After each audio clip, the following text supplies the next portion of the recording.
Yo estudié el proceso de reparación de víctimas Wayuu por crímenes de paramilitarismo que ocurrieron en La Guajira a principios de los años 2000. Por cuenta de esos crímenes, los Wayuu terminaron incluidos en el proceso de reparación de víctimas de la Ley de Justicia y Paz del 2005. La reparación fue entendida por las víctimas y por el Estado como un proceso de deuda, del pago de una deuda.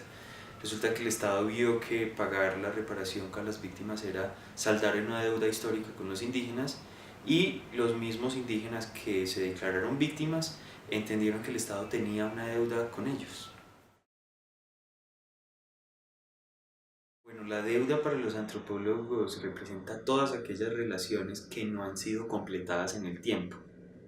Y no solo hablamos de relaciones económicas, hablamos de relaciones políticas, hablamos de relaciones religiosas, hablamos de deuda también en procesos de asistencia social. La deuda, por su naturaleza, implica fuertes valoraciones morales. Por ejemplo, quién tiene poder sobre quién tiene responsabilidad sobre sí mismo, quién puede hacer esperar a quién.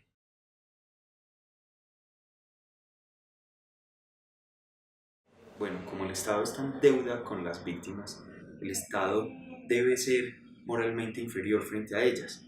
Pero como tiene mucho más poder que estas, tiene la capacidad de hacerlas esperar. Y al hacerlas esperar, hizo que no se saldara la deuda con ellas. ¿Qué efecto tuvo eso concretamente? Que las víctimas terminaron suplicando al Estado y por tanto terminaron siendo moralmente inferiores frente a él y siendo súbditas del Estado en el proceso de la reparación.